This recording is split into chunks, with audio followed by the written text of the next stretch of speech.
Hi my dear students, ఈరోజు మనము consignment మనం ఇంతకుముందుకు క్లాస్లో నేర్చుకున్నాం. కన్సైన్మెంట్ వ్యాపారం,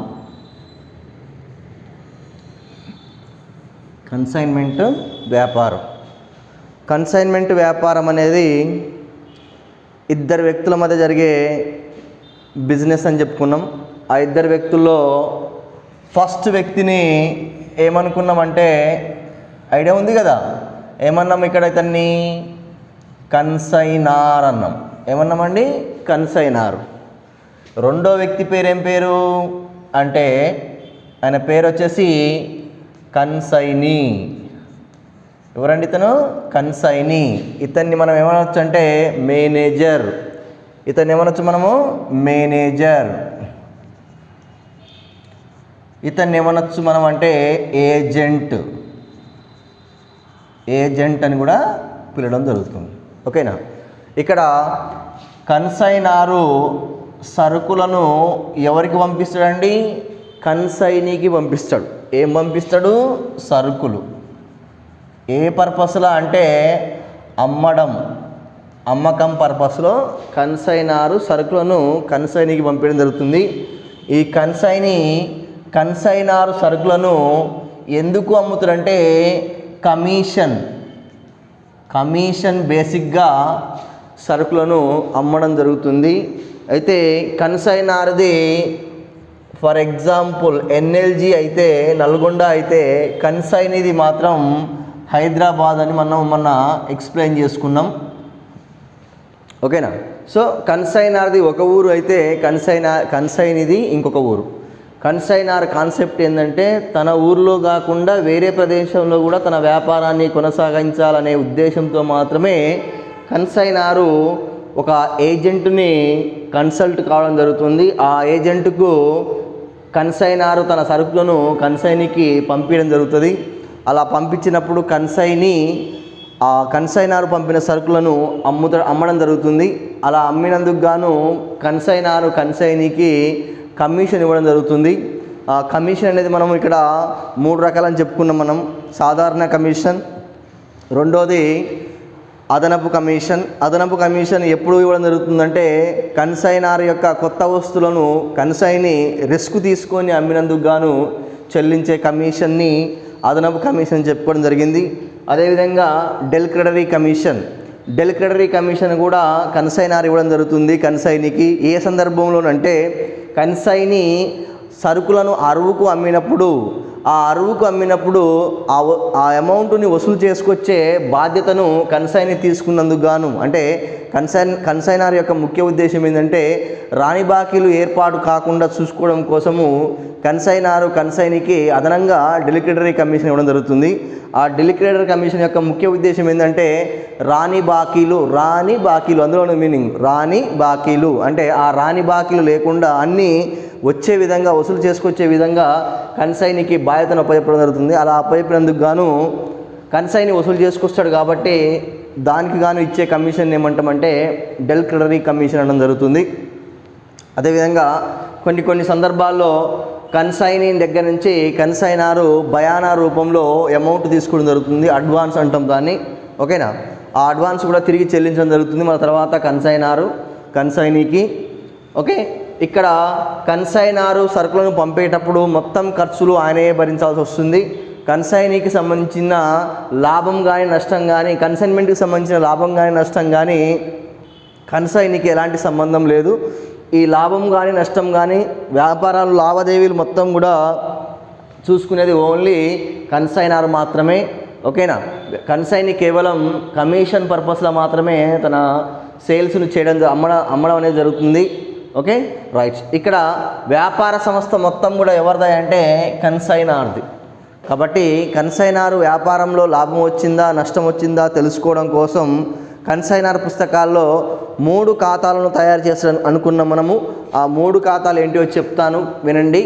సో ఫస్ట్ ఖాతా వెరీ వెరీ ఇంపార్టెంట్. ఏంటంటే కన్సైన్మెంట్ ఖాతా. కన్సైన్మెంట్ ఖాతా. రెండోది వచ్చేసి కన్సైనీ ఖాతా. మూడోది కన్సైన్మెంటుపై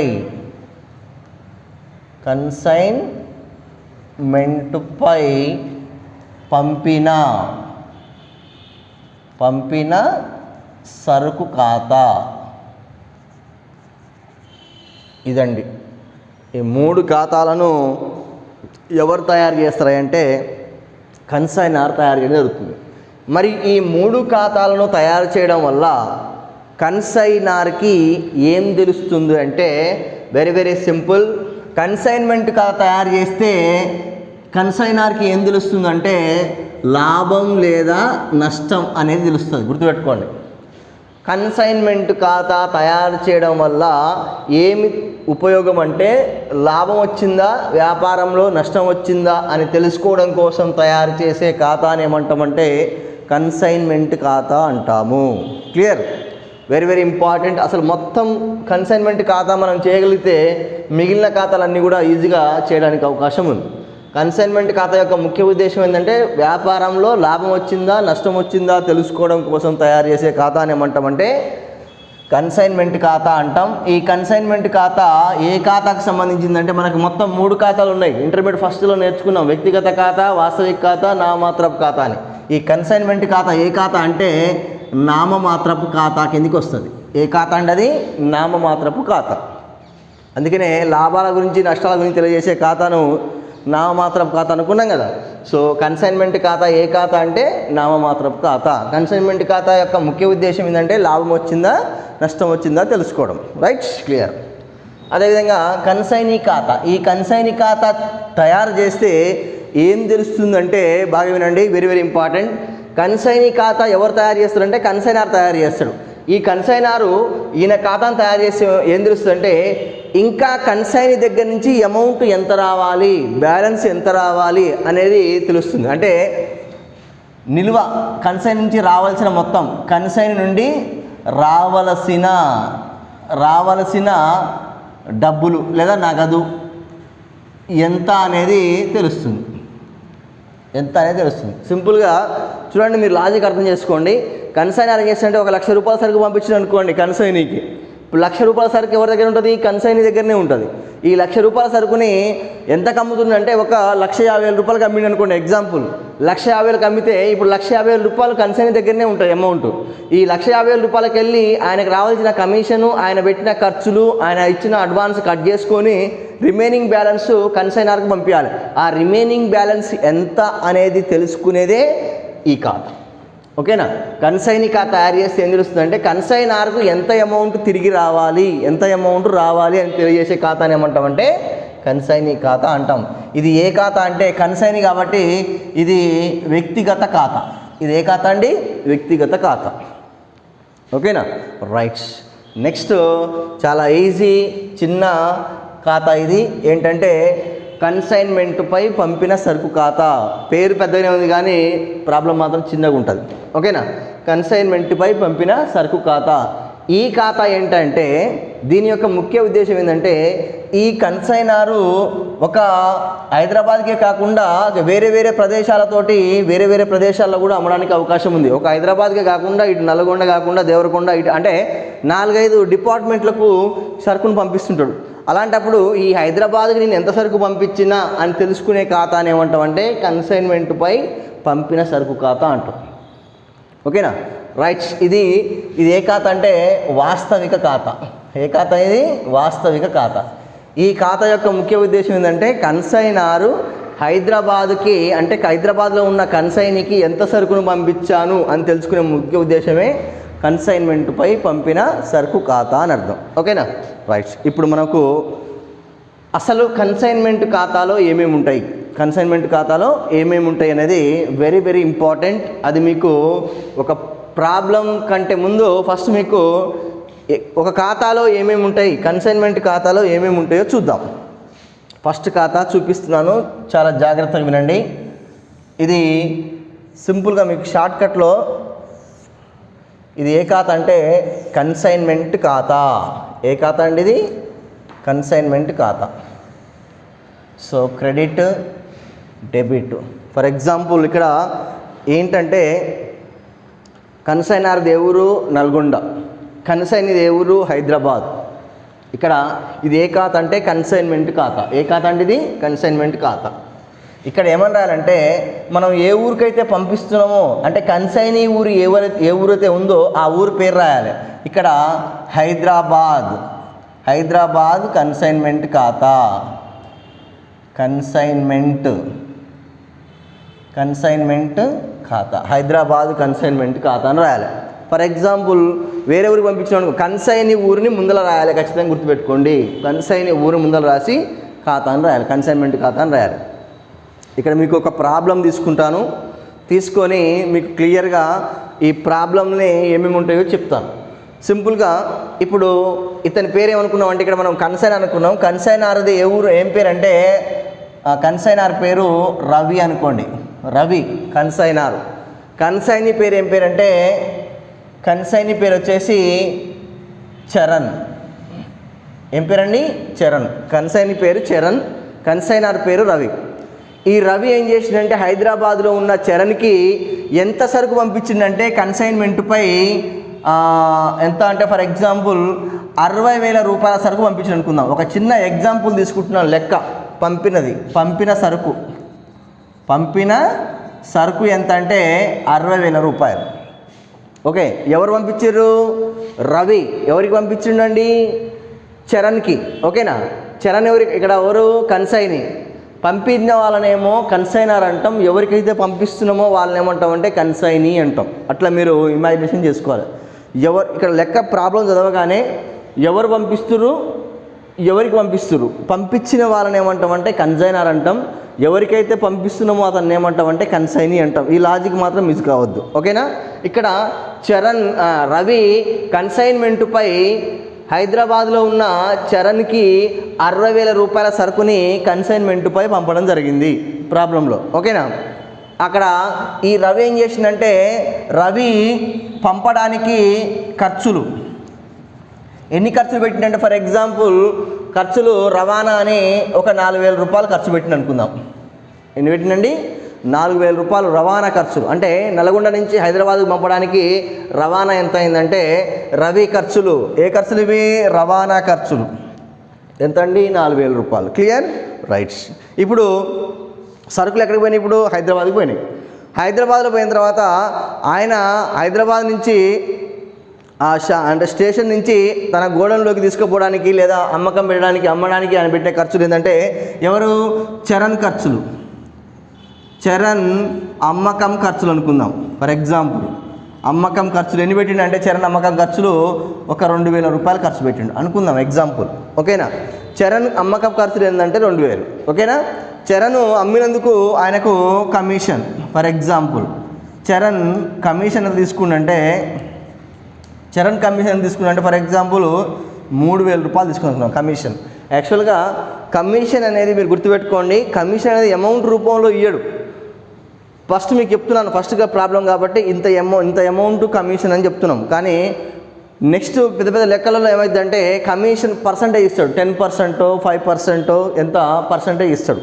ఆ 5% కానివ్వండి, 10% కానివ్వండి, కమిషన్ని మీరు దేని మీద లెక్కించాలి అంటే అమ్మకాల మీద లెక్కించాలి. ఎందుకంటే మనము కమిషన్ ఎట్లా ఇస్తామని చెప్పినాము?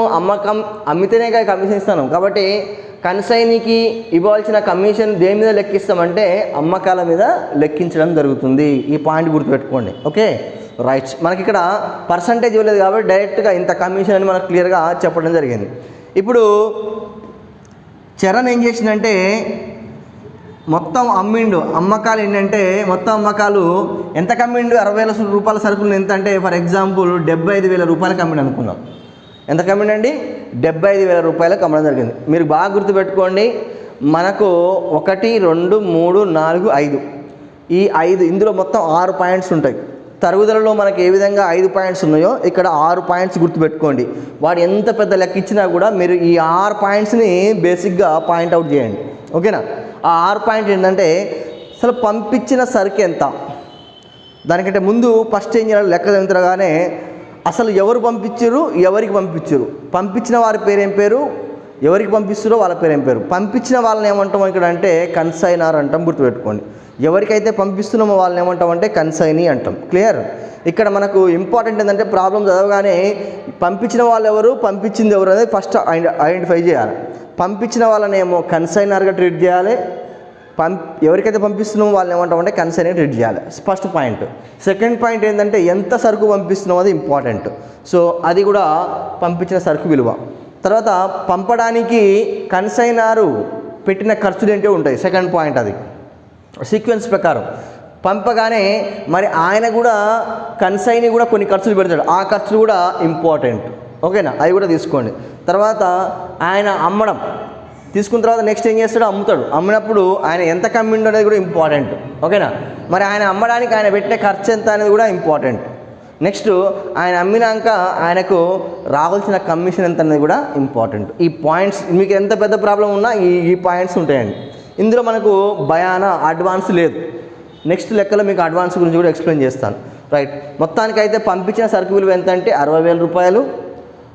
పంపడానికి ఇక్కడ రవి పెట్టిన ఖర్చులు ఏంటంటే 4,000 రూపాయలు. ఇవి కన్సైనార్ ఖర్చులు. ఎవరి ఖర్చులు ఇవి? కన్సైనార్ ఖర్చులు, గుర్తుపెట్టుకోండి. నెక్స్ట్ చరణ్ ఖర్చులు ఎన్ని పెట్టిందంటే 2,000 రూపాయలు పెట్టండి. ఇవి కన్సైనీ ఖర్చులు. రైట్? నెక్స్ట్ చరణ్కు రావాల్సిన కమిషన్ ఎంత అంటే 3,000 రూపాయలు. ఇది కన్సైనీకి రావాల్సిన కమిషన్. నెక్స్ట్ మరి కన్సైనీ ఎంత కమ్మిండంటే 75,000 రూపాయలకు అమ్మిండంట. రైట్? రైట్. ఇప్పుడు మనము వెరీ వెరీ ఇంపార్టెంట్ అయిన కన్సైన్మెంట్ ఖాతా తయారు చేస్తున్నాం. చూడండి, ఇక్కడ వివరాలు. రైట్? ఇక్కడనేమో వివరాలు టోటల్, మళ్ళీ వివరాలు టోటల్. రైట్? చూడండి, ఫస్ట్ డెబిట్ సైడ్ ఏమొస్తుందంటే ప్రాబ్లంలో కన్సైనరు కన్సైనీకి ఎంత సరుకు పంపించిండు అనేది వస్తుంది. ఫస్ట్ గుర్తుపెట్టుకోండి, స్టార్టింగ్ పంపడంతో బిజినెస్ స్టార్ట్ అవుతుంది. కాబట్టి దాన్ని ఏమంటామంటే డెబిట్ సైడ్ రాసేటప్పుడు 2తో స్టార్ట్ చేసి టు కన్సైన్మెంట్పై పంపిన సరుకు ఖాతా ఇది వస్తుందండి. ఫస్ట్ కన్సైన్మెంట్ పై పంపిందే కదా ఇది సరుకు, కాబట్టి డైరెక్ట్ అదే రాయండి. మీరు ఇష్టం వచ్చింది రాయడానికి అవకాశం లేదు. టు కన్సైన్మెంట్ పై పంపిన సరుకు ఖాతా ఎంత పంపించామండి? 60,000 రూపాయలు. అర్థమైందా? ఫస్ట్ ఇది తీసుకోండి. డెబిట్ సైడ్ ఒక సీక్వెన్స్ ప్రకారం మొదలు బాగా గుర్తుపెట్టుకోండి. ఫస్ట్ పంపడం ఎంత సరుకు పంపించినో ఇంపార్టెంట్. తర్వాత నెక్స్ట్ స్టెప్ ఏంటంటే ఇక్కడ ఈ సరుకులని నల్గొండ నుంచి ఏం చేస్తుండు, హైదరాబాద్ పంపిస్తుండు. కాబట్టి అక్కడ నల్గొండ నుంచి హైదరాబాద్ పంపడానికి ఖర్చు అవుతుంది, రవాణా ఖర్చు. అది ఎవరు పెట్టిన ఖర్చు అంటే కన్సైనర్ పెట్టిన ఖర్చు. దాన్ని ఏమంటాం అంటే డైరెక్ట్గా బ్యాంకు అని రాయండి. బ్యాంకు. ఓకేనా?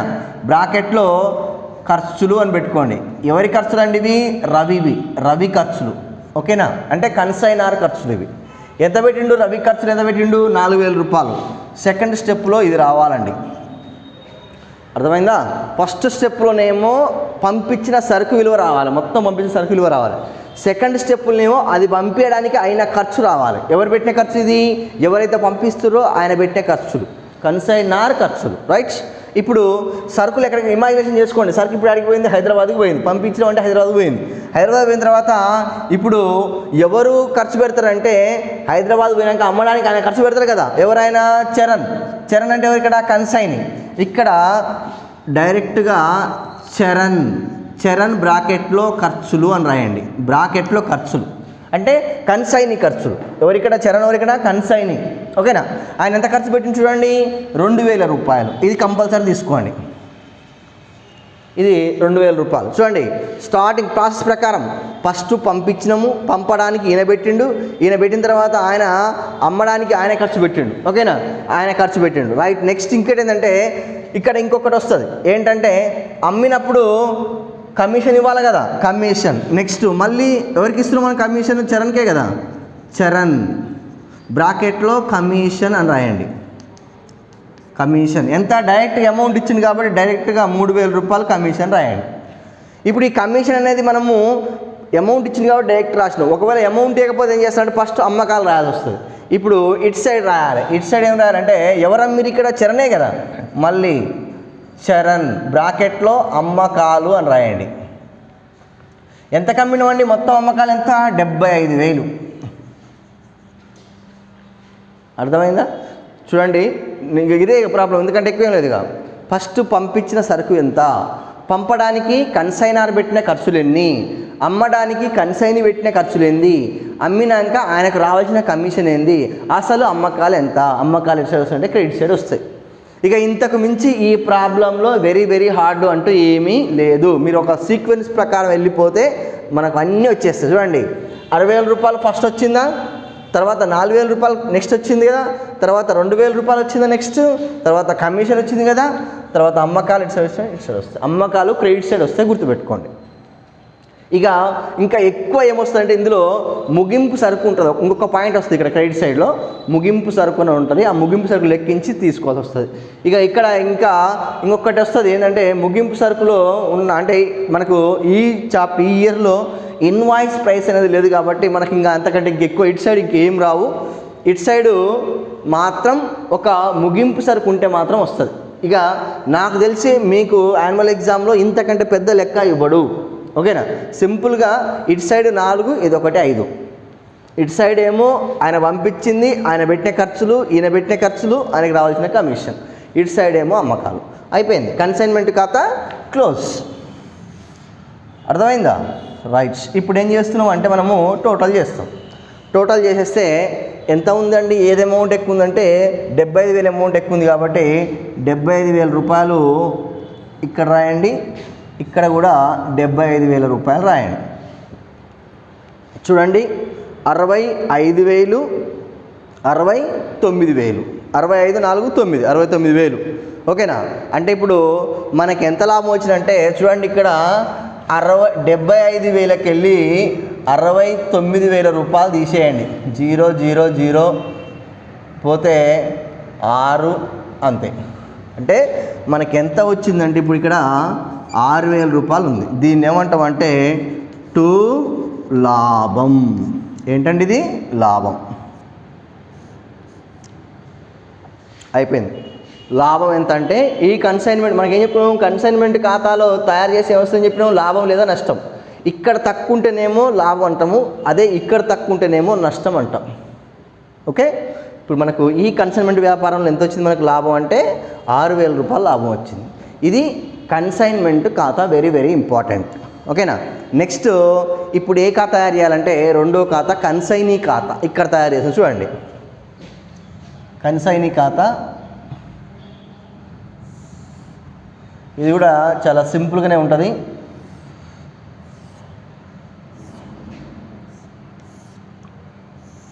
కన్సైనీ ఖాతా ఇది.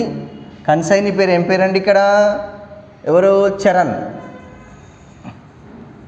చరణ్ బ్రాకెట్లో కన్సైనీ అని రాయండి. కన్సైనీ ఖాతా. ఓకేనా? డెబిట్, ఇక్కడ క్రెడిట్. వివరాలు టోటల్, ఇక్కడ వివరాలు టోటల్. ఓకేనా? రైట్. ఇప్పుడు మనం ఏం చేస్తామంటే మీరు ఈ ఒక్క ఖాతా తయారు చేస్తే మీరు ఆటోమేటిక్గా మీ ప్రాబ్లం అంతా అయిపోయినట్టే. ఇప్పుడు మనం ఏం చేస్తున్నాం చూడండి, నేను అందులో కొత్తది ఏం తీసుకోవట్లేను, ఈ కన్సైన్మెంట్ ఖాతాలో ఉన్నాయే తీసుకుంటాను. మీరు బాగా లాజిక్ అర్థం చేసుకోండి. మనం కొంచెం కష్టపడి కన్సైన్మెంట్ ఖాతా తయారు చేసామంటే మిగిలిన 2 ఖాతాలు ఉత్తయే ఊకనే చేయొచ్చు. ఓకేనా? ఎట్లా చేయాలో చూస్తా. చూడండి, ఇప్పుడు ఇది మీకు అర్థమైంది అనుకుంటున్నాను నేను. ఓకేనా? ఇప్పుడు మనం ఏం చేస్తున్నాం అంటే చరణ్ ఖాతా తయారు చేస్తున్నాం, అంటే కన్సైనీ ఖాతా తయారు చేస్తున్నాం. కన్సైనీ ఖాతా తయారు చేసేటప్పుడు మీ మైండ్లో ఏముండాలంటే ఇందులో కన్సైనీకి సంబంధించిన ఏమున్నాయో చూసుకోండి ఫస్ట్. లాజిక్ అంటే కన్సైన్ పేరు ఏం పేరు? చరణ్. ఇక్కడ చరణ్ ఏమేమి ఉన్నాయో చూసుకోండి. కన్సైన్మెంట్ పంపిస్తారు ఖాతా, ఇది చరణ్ కాదు, ఇది బ్యాంకు, ఇది రవిది ఖర్చులు. ఇక్కడ చరణ్ ఖర్చులు ఉన్నాయి, చరణ్ కమిషన్ ఉంది, చరణ్ అమ్మకాలు ఉన్నాయి. ఇక ఇవే వస్తాయండి అలా, ఇక్కడ వేరే ఏమి రావు. అర్థమవుతుందా? ఇప్పుడు మనము ఇక్కడ కన్సైన్మెంట్ ఖాతాలో డెబిట్ సైడ్ ఉన్నాయన్నీ కన్సైనీ ఖాతాలో క్రెడిట్ సైడ్ వస్తాయి. ఆయనే చరణ్కి సంబంధించినవి ఇక్కడ వస్తాయి. మళ్ళా కన్సైన్మెంట్ ఖాతాలో క్రెడిట్ సైడ్ ఉన్నది ఏమొస్తుందంటే డెబిట్ సైడ్ వస్తుంది. గుర్తుపెట్టుకోండి. ఫస్ట్ మళ్ళీ ఒకసారి చెప్తున్నానండి, ఇక్కడ మనం చరణ్ ఖాతా తయారు చేస్తున్నాం. ఆ చరణ్ ఖాతాలో ఇందులో చరణ్కి సంబంధించిన ఏమేమి ఉన్నాయో అవే తీసుకోవాలి. ఓకేనా? ఇక్కడ చరణ్ సంబంధించిన చరణ్ ఖర్చులు ఉన్నాయి, చరణ్ కమిషన్ ఉంది, చరణ్ అమ్మకాలు ఉన్నాయి. ఈ మూడే మళ్ళీ ఈ చరణ్ ఖాతాలో వస్తాయి.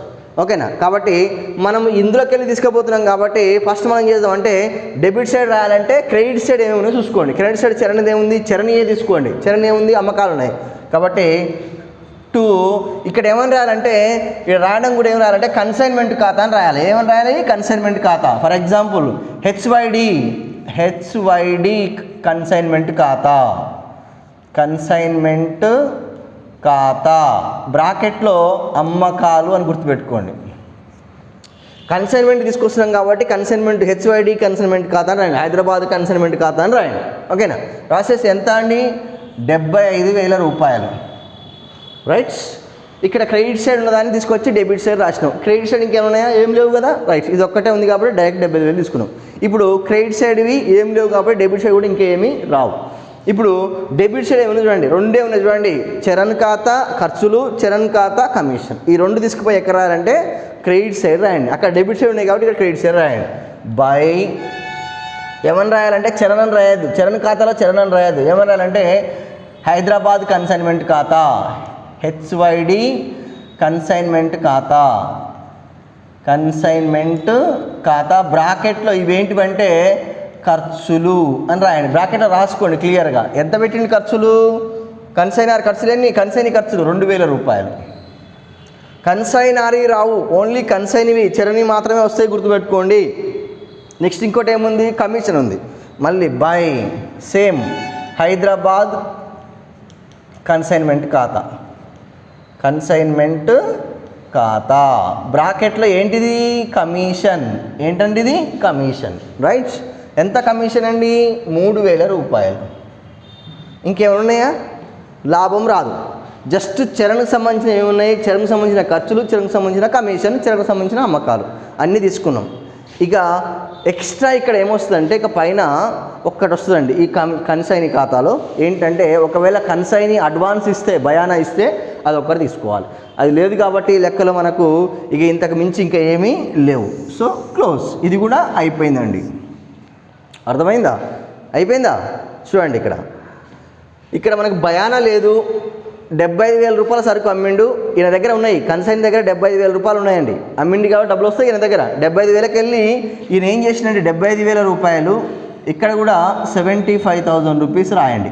రాసిన తర్వాత ఇప్పుడు ఏం చేయాలంటే ఆ 75,000కి వెళ్ళి ఆయన పెట్టిన ఖర్చులు కట్ చేసుకుంటాడు. ఆయన రావాల్సిన కమిషన్ 3 + 2 5,000 రూపాయల కమిషన్ కట్ చేసుకుంటే తేడా ఎంత ఉంటుంది? ఇంకా 70,000 రూపాయలు ఉంటుంది. చూడండి, ఇది 75,000, ఈ 2 3 2 5,000. 5,000కి 75,000కి వెళ్ళి 5,000 తీసేస్తే 70,000. దీన్ని ఏమంటామంటే బై తేల్చిన నిల్వ. తేల్చిన నిల్వ. ఇది ఏది నిల్వ అంటే ఇంతకుముందు చెప్పిన నేను కన్సైనీ ఖాతా తయారు చేసి ఏం తెలుస్తుందంటే కన్సైనీ నుండి కన్సైనర్కి ఎంత అమౌంట్ రావాలి అని తెలుసుకునే ఖాతాని ఏమంటామంటే కన్సైనీ ఖాతా అనుకున్నాం. కాబట్టి ఇక కన్సైనీ చరణ్ అనే దగ్గర నుంచి ఎంత అమౌంట్ రావాలంటే 70,000 రూపాయలు ఎవరికి రావాలి అంటే కన్సైనర్కి రావాలి, అంటే రవికి రావాలి 70,000 రూపాయలు. అది కన్సైనీ ఖాతా తయారు చేస్తే తెలుసుకునే ఖాతా. ఓకేనా? ఇక లాస్ట్ వన్ ఏంటంటే కన్సైన్మెంట్పై పంపిన సరుకు ఖాతా. ఇది చాలా ఈజీ ఉంటుంది, ఇది కూడా సింపుల్. ఇక్కడ నేను ఎగొడతాను. చిన్న ఖాతా ఇది, పెద్దగా ఏముండదు, సింపుల్. ఇది కూడా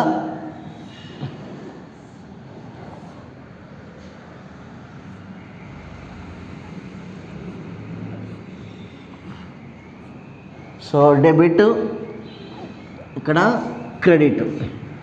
ఇక్కడ ఏంది? కన్సైన్మెంట్పై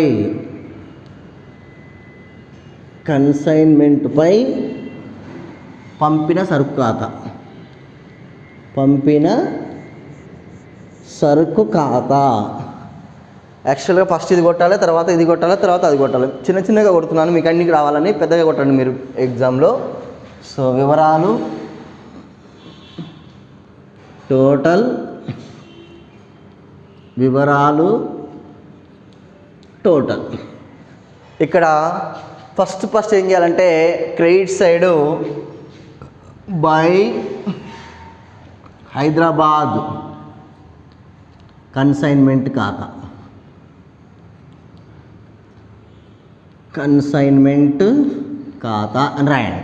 అంటే ఇదండి, ఇంతకుముందుకు కన్సైన్ ఖాతాలో ఈ మిగిలినవి వచ్చినాయి. ఇప్పుడు ఇది ఒక్కటే ఫస్ట్ స్టార్టింగ్ ఉంది కదా, కన్సైన్మెంట్పై పంపిన సరుకు ఖాతా. మనం తయారు చేసే కన్సైన్మెంట్పై పంపిన సరుకు ఖాతా కదా. కన్సైన్మెంట్పై పంపిన సరుకు ఖాతాలో ఫస్ట్ రాసిన వ్యవహారాన్ని తీసుకోండి. ఎంత పంపించినాం హైదరాబాద్కి అంటే 60,000 రూపాయలు. చలో 60,000 రూపాయలు రాయండి.